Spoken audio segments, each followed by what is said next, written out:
নমস্কাৰ। আজি পাঠ কৰিবলৈ লোৱা কবিতাৰ শিৰোনাম বিজ্ঞাপন। কবি ইছমাইল হুছেইন। বিজ্ঞাপন। মোৰ এজনী পাত্ৰীৰ প্ৰয়োজন। বয়স মোৰ 25, গাৰ ৰং বাদামী, উচ্চতা 5 ফুট 5 ইঞ্চি। মোৰ পৰিচয় তেনেই সহজ। সমূহ জাতি উপজাতি মোৰ নিজৰ জাতি। পৃথিৱীৰ মানুহৰ ফুটা নুফুটা মাত মোৰ নিজৰ ভাষা।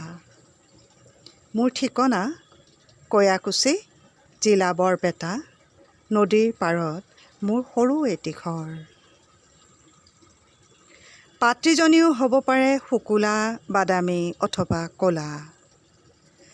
তাই কোন ধৰ্মৰ প্ৰাৰ্থনাকাৰী, তাইৰ জিভাৰ ভাষা কি, ক'ত এৰি আহিছে তাইৰ ঘৰ, কি তাইৰ জাতি, এই সকলোবোৰ সংজ্ঞা মোৰ বিবেকত তুচ্ছ হ'ব পাৰে।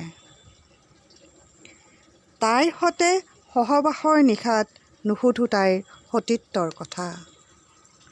তাইৰ সতে ফুলশয্যাৰ নিশাত চকুৱে চকুৱে নাচাওঁ তাইৰ কায়া।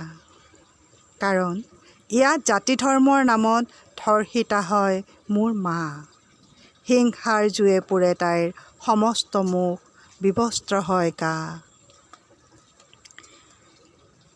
মোৰ এজনী মননশীল পাত্ৰীৰ বৰ প্ৰয়োজন, যাৰ জীৱন পঞ্জীত লিখা আছে পৃথিৱীৰ ধৰ্ষিতা নাৰীৰ ঠিকনা। যিয়ে হাতে হাতে তুলি দিব পাৰে বিক্ষোভৰ জুই শিখা, মূৰৰ ওপৰত নিৰ্ভয়ে উৰুৱাব পাৰে বিদ্ৰোহৰ পতাকা। মই তেনেই এজন দৰিদ্ৰ যুৱক, বুকুত অযুত আঘাতৰ ঘা। মোৰ অৰণ্যৰ চৌপাশে এতিয়া মৃত্যুৰ জৰুৰী পৰোৱানা।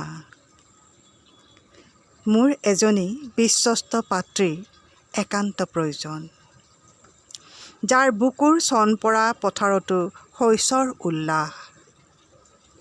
উইনি মেণ্ডেলাৰ বুকুৰ দৰে যাৰ বুকু গভীৰ, 27টা বসন্তৰ অপেক্ষাৰত এটি সুগন্ধি গোলাপ।